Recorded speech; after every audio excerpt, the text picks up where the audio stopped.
আজ আমি সব ভেঙেই ফেলবো, ভেঙেই ফেলবো। অনেক হয়েছে, আর সহ্য হচ্ছে না। আজ আমি সব ভেঙেই ফেলবো, ভেঙেই ফেলবো। মানে ও গিন্নি, গিন্নি গো, একটু শান্ত হ, একটু কথাটা শোনো। না না, আমি আর কিচ্ছু শুনবো না। এক সপ্তাহ সময় দিচ্ছি, তার মধ্যে মহারানীর মতো ওই সীতাহার আমার চাই চাই চাই।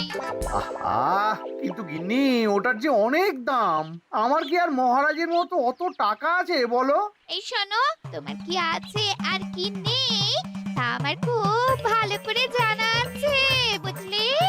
কিন্তু গিন্নি, একটা কথা কান খুলে শুনে রাখো, এবারে যদি তুমি ওই সীতাহার আমাকে গড়িয়ে না দাও, আমি তাহলে চিরদিনের মতো বাপের বাড়ি চলে যাব।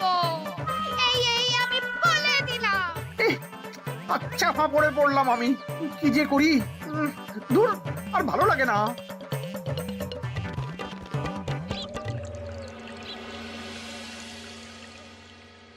আজকে তোমাদের সকলের কাছে আমার একটা প্রশ্ন আছে। বলুন মহারাজ। আচ্ছা, ধরো তোমরা যদি এ রাজ্যের লোক না হতে, অন্য কোনো রাজ্যের হতে, তাহলে তোমাদের কাছে কৃষ্ণনগর কেমন মনে হতো? মহারাজ, এক কথায় বলতে গেলে সমৃদ্ধ শক্তিশালী রাজ্য। বেশ, তা হঠাৎ এমন প্রশ্ন মহারাজ? আসলে বেশ কিছুদিন ধরেই আমি একটা কথা ভাবছিলাম। ঈশ্বরের দয়ায় আমাদের সবই আছে, তবু রাজ্যকে আরো শক্তিশালী ও অন্যান্য রাজ্যের সাথে সুসম্পর্ক বজায় রাখা একটা রাজধর্মে পড়ে। ঠিক বলেছে। ঠিক বলেছেন। বলি, তুমি কি এসব কথা কখনো ভাবো মন্ত্রী? হ্যাঁ, মানে আগে রোজ না, কিন্তু কখনো সখনো বোধহয় ভেবেছিলাম। কবে শুনি?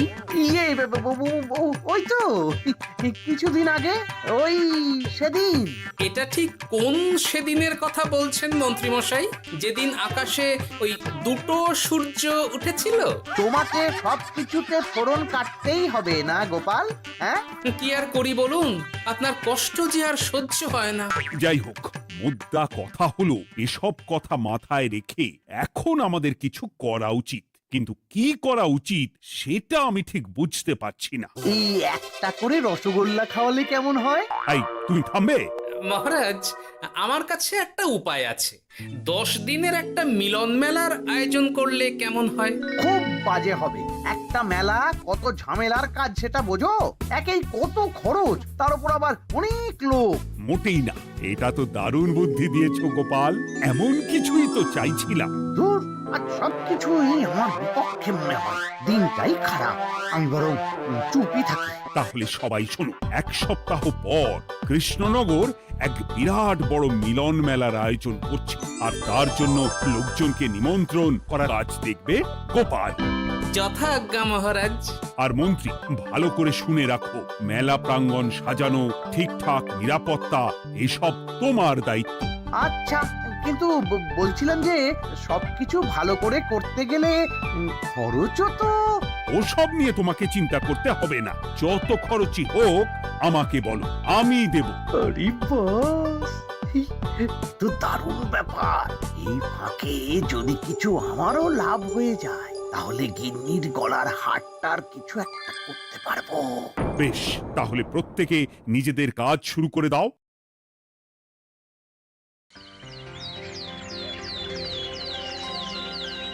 শোনো শোনো শোনো, 1 সপ্তাহ পর কৃষ্ণনগর মেলা প্রাঙ্গণে অনুষ্ঠিত হতে চলেছে 10 দিন ব্যাপী মিলন মেলা। সকল গ্রামবাসীকে এই মেলায় আসার জন্য আমন্ত্রণ জানানো হচ্ছে। শোনো শোনো শোনো।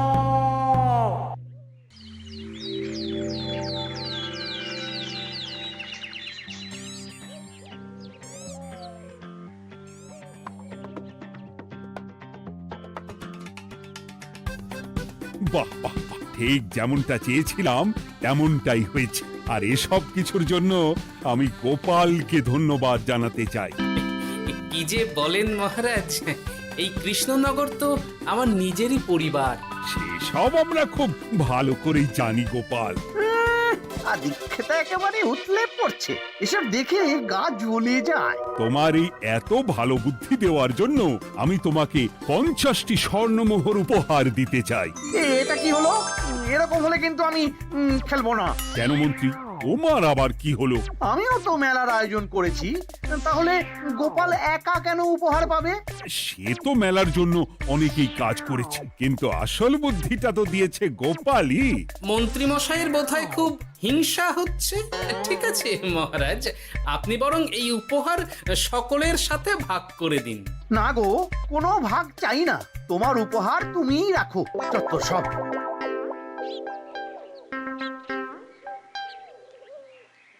আমার কি এত খারাপ দিন এসেছে নাকি যে আমাকে গোপালের থেকে পুরস্কার নিতে হবে? অনেক হয়েছে। না না না, এবার আমাকেই কিছু ভাবতে হবে মনে হচ্ছে।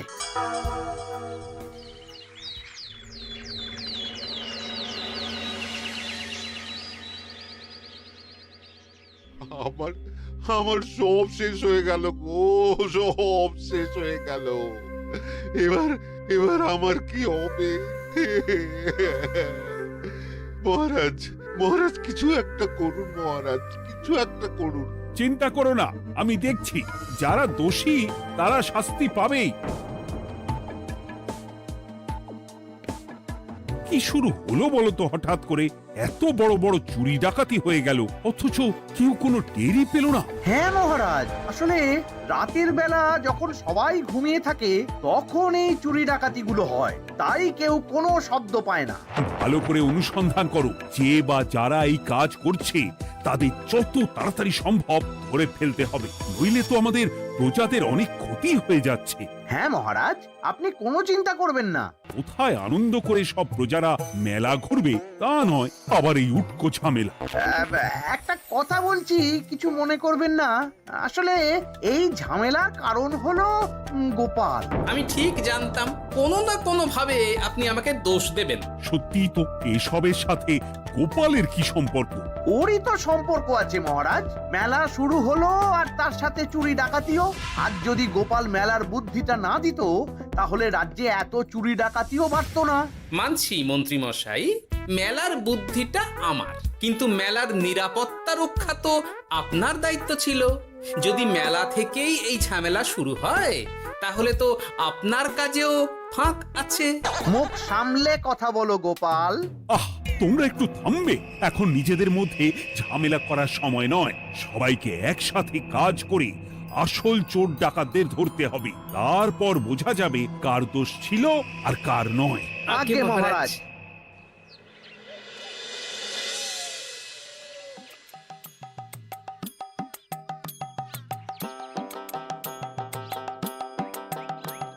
এই তো তুমি এসে গেছো। তাড়াতাড়ি মুখ হাত ধুয়ে বসো, তোমার জন্য একটা জিনিস এনেছি। বলো কি জিনিস? আরে আরে একটু অপেক্ষা করোই না, আমি আনছি। হ্যাঁ বেশ, আনো তাহলে। এই নাও, খাও। মিষ্টি দই। হ্যাঁ গো, খেয়ে দেখো তো কেমন। দারুণ সুন্দর স্বাদ তো গিন্নি। কোথা থেকে এনেছো? ভালো, মেলা থেকে এনেছি। ও জানো, বিনা পয়সায় গো। বিনা পয়সায়? তা কে দিল শুনি? আমি সুজন দইওয়ালা, বড় ভালো ছেলে।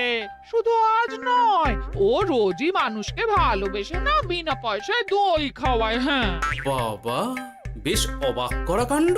আসলে সুজনের দেশের বাড়িতে অনেক জমি জমা, গরু মোষ আছে। ও তাই বলে ওর টাকা পয়সার নাকি কোনো দরকার নেই, তাই ও বিনা পয়সায় খাওয়ায়। হ্যাঁ বুঝলাম। বাবা, খুব ঘুম পাচ্ছে এখন। ও গিন্নি, শোনো না, আমি বরং একটা ঘুম দিই এখন, বুঝলে? তুমি বরং বিকেলে আমায় একটু ডেকে দিও, ওর কাজ আছে। আচ্ছা বেশ। তোমাদের জন্য সেটাই ভালো, কারণ এমনিতেই মহারাজ চোর ডাকাত ধরার জন্য প্রহরীর ব্যবস্থা করছে পুরো রাজ্যে। না না না, সে নিয়ে আপনি চিন্তা করবেন না।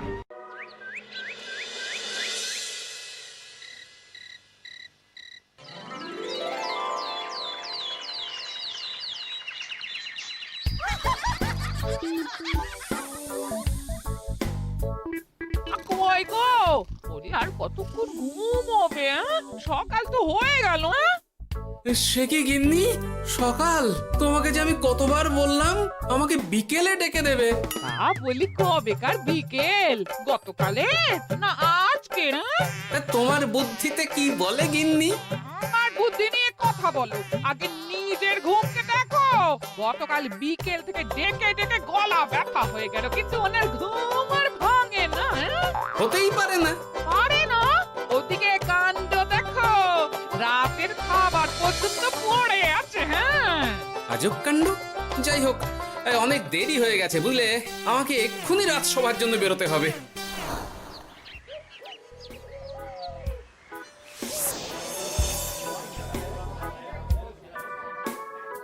বাবা, এত ভিড় কি আছে এখানে? একটু কাছে গিয়ে দেখি তো। সত্যি সত্যি ভাই সুজন, তোমার হাতে জাদু আছে। এত সুন্দর মিষ্টি দই, এ স্বাদ ভোলার নয় ভাই। আচ্ছা, তাহলে এই হলো সুজন দইওয়ালা। ভালো মিষ্টি দই আছে, নেবে নাকি গো? পয়সা লাগবে না। জানি তো, সত্যি দারুণ স্বাদ এই দইয়ের। আমি খেয়েছি তো। তবে আজ নেব না গো, কাল এসে নিয়ে যাব। আচ্ছা আচ্ছা আচ্ছা।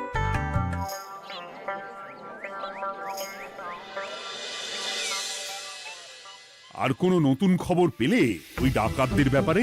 না মহারাজ, এখনো ঠিক ধরতে পারিনি। ওরা বোধহয় বুঝতে পেরে গেছে যে আমরা খোঁজ করছি। মহারাজ, আমার মাথায় একটা নতুন বুদ্ধি এলো।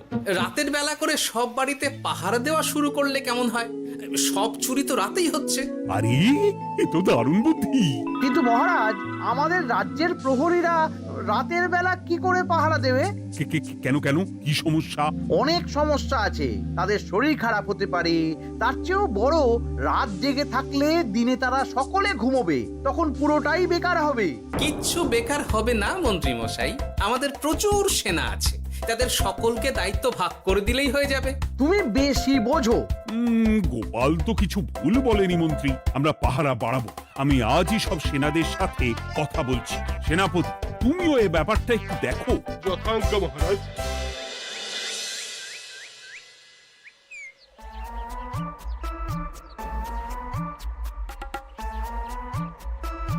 চোর ডাকাতদের ধরার জন্য যদি একটা সূত্রের হদিশ পাওয়া যায় তাহলেই কেল্লা ফতে, কিন্তু সেটাই পাওয়া যাচ্ছে না বলেই এত সময় লাগছে। আরে, ওটা মন্ত্রী মশাই মনে হচ্ছে না? আড়ালে দাঁড়িয়ে এরকম কার সাথে কথা বলছে? এবার আমি যা বলছি ভালো করে শোনো। আজ রাতে মেলার পিছনের দিকে যে মাঠটা আছে সেখানে চলে এসো। বাকি কথা ওখানেই হবে। এই জায়গা নিরাপদ নয়। বেশ রহস্যজনক ব্যাপার। মেলার পিছনের মাঠ বললো না? রাতে আমাকেও দেখতে হবে কি হয় সেখানে।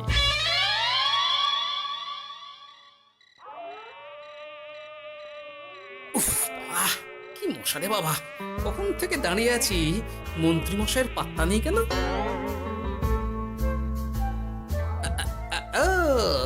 ওই তো চলে এসেছে। এই যে আমার সোনার হাটটা কই? হ্যাঁ, পই পই করে বলেছিলাম আমার ওটা চাই। আগে কি আর বলি বলুন তো, ওই হাটটা আমাদের দলের প্রধানের খুব পছন্দ হয়ে গেছে, তাই কোনোভাবেই ওটা দিতে পারলাম না। কি এত বড় সাহস! আমার বলার পরেও তুমি এরকম করলে? বড় ভুল হয়ে গেছে মন্ত্রী মশাই, এবারের মতন ক্ষমা করে দিন, আর হবে না, এই কথা দিচ্ছি। তোমাদের জন্য সেটাই ভালো, কারণ এমনিতেই মহারাজ চোর ডাকাত ধরার জন্য প্রহরীর ব্যবস্থা করছে পুরো রাজ্যে। না না না, সে নিয়ে আপনি চিন্তা করবেন না, আমাদের ধরা পড়ার কোনো সুযোগই নেই, কারণ যে পরিমাণ ওষুধ আমি আমার দইতে মিশিয়ে দিই সেটা একবার যে খাবে মরার মতন ঘুমোবে। বাহ বাবা, সে তো খুব ভালো। করো করো। তার কোনো নতুন খবর পেলে? মেলা তো শেষের দিকে। হ্যাঁ পেয়েছি, পাশের গ্রামে বলরাম নামে এক বড় মহাজন আছে। পরশু তার মেয়ের বিশাল ধুমধাম করে বিয়ে। শেষ একটা বড় দান মারতে পারলেই আপনার আমার দুজনেরই শান্তি। আচ্ছা, এই ব্যাপার তাহলে এসব কিছুর পেছনে মন্ত্রী জড়িত। এইবার বুঝতে পারছি কেন রাতের পাহারাতে ওনার এত আপত্তি ছিল। কিন্তু ওই লোকটাকে ঠিক আছে, এখন যাও, একটু সাবধানে কাজ করো আর আমার পাওনাটা ঠিকঠাক দিও, কেমন? সে কি সুজন দইওয়ালা? এবার আমার কাছে পুরো ব্যাপারটা পরিষ্কার হয়ে গেছে। না, কালই মহারাজকে সব জানাতে হবে, আর এদের হাতে নাতে ধরার জন্য একটা উপায় ভাবতে হবে।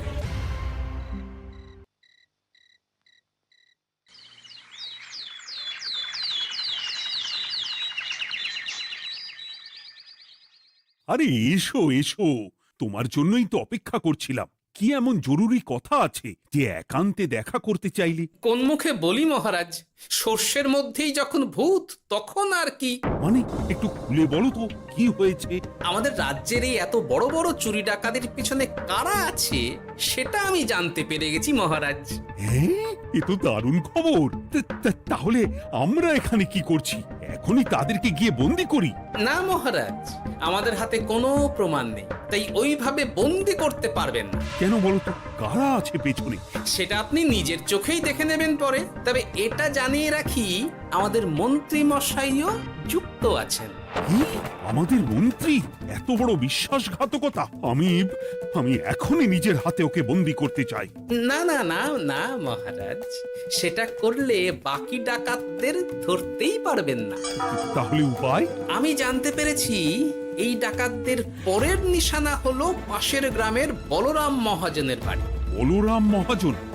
কাল তোর মেয়ের বিয়ে, আমাদেরও তো নিমন্ত্রণ আছে সেখানে। তাহলে তো আরোই সোনায় সোহাগা। শুনুন মহারাজ, আমার মাথায় দারুণ এক বুদ্ধি এসেছে। সে কি? হ্যাঁ, আপনি কোনো চিন্তা করবেন না, আমি শুধু যা বলছি সেটা করুন, বাকিটা আমি সামলে নেব। তবে দেখবেন যেন মন্ত্রী মশাই এসবের কিচ্ছুটি টের না পায়। বেশ বেশ বেশ।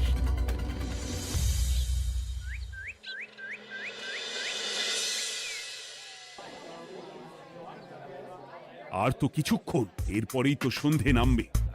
তোমার সবকিছু তৈরি তো? হ্যাঁ মহারাজ। আরে মহারাজ আর গোপাল কানে কানে এত কি কথা বলছে, আমাকেও জানতে হবে সেটা। ওই যে আসছে মরকটটা, আমার আর ওকে এক মুহূর্ত সহ্য হচ্ছে না। মনে হচ্ছে গুদুম গুদুম করে ওর মাথায় গাঁটটা মারি। শান্ত হন মহারাজ, দয়া করে শান্ত হন আর একটুখানি। তারপর আপনি মন্ত্রী মশাইয়ের সাথে যা ইচ্ছে করবেন। ওর আমি বরং অন্যদিকে যাই, মুখ দেখলেই আমার মাথাটা গরম হয়ে যাচ্ছে। সেই ভালো। কি হলো ব্যাপারটা? যাই হোক, আর তো কিছুক্ষণ, তারপর আমার বিশাল লাভ হবে। বরং ততক্ষণ আমি পেট পুজো করি।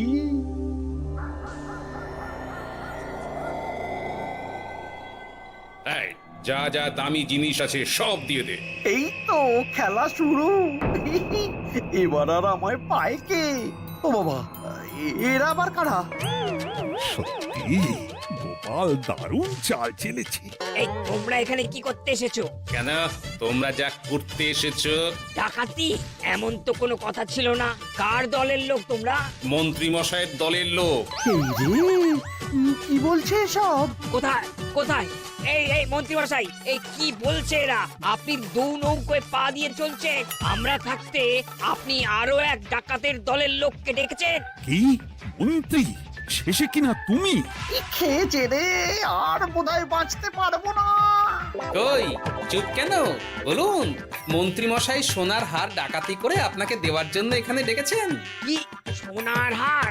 আমাকেও তো একই কথা বলেছে। আপনি আমাদের থেকে খবর নিয়ে অন্য দলকে কাজ দিয়েছেন। এই না না, মিথ্যে কথা। কিসের মিথ্যে? আপনি ছাড়া তো আর কেউ জানতো না এখানের কথা। না গো, আমি শুধু তোমাদেরকেই কাজ দিয়েছি একদম শুরু থেকে। আর কোনো ডাকাতের দলকে আমি চিনি না, আমি তো নিজেই প্রথম শুনছি। মন্ত্রী, লজ্জা করে না তোমার? তুমি আমার প্রজাদের এইভাবে ঠকাচ্ছিলে। ইয়ে মানে মহারাজ আমি আমি আসলে অনেক হয়েছে মন্ত্রী মশাই, আপনি ধরা পড়ে গেছেন। প্রহরী, বন্দি করো সবাইকে, আর মন্ত্রীকেও। আমাকে ক্ষমা করে দিন মহারাজ, আমি ইচ্ছা করে এটা করিনি। আসলে আমার গিন্নি কদিন ধরেই মহারানীর সীতাহারের মতো দেখতে হার বায়না করেছে। তার জন্য তুমি নিজেদের লোকেদের থেকেই চুরি করবে? আর কি করব বলুন, এক সপ্তাহের মধ্যে হার না দিলে বাড়ি ছেড়ে চলে যাবে বলেছে। তাই আমি এখন আপনি যেটা করেছেন সেটা যদি আপনার গিন্নি জানতে পারে তাহলেও বাড়ি ছেড়ে চলে যাবে। শাস্তি তো তোমাকে পেতেই হবে মন্ত্রী। আয়, কে আছো? শোনো, মন্ত্রীকে মুখে কালি মাখিয়ে গাধার পিঠে বসিয়ে সারা রাজ্য ঘোরাও, এটাই ওর যোগ্য শাস্তি। আর গোপাল, তোমার বুদ্ধির প্রশংসা করতেই হয়। তোমার পুরস্কার আমি কাল রাজসভায় দেব। দূর দূর, জীবনে বিয়ে করাই ভুল হয়েছে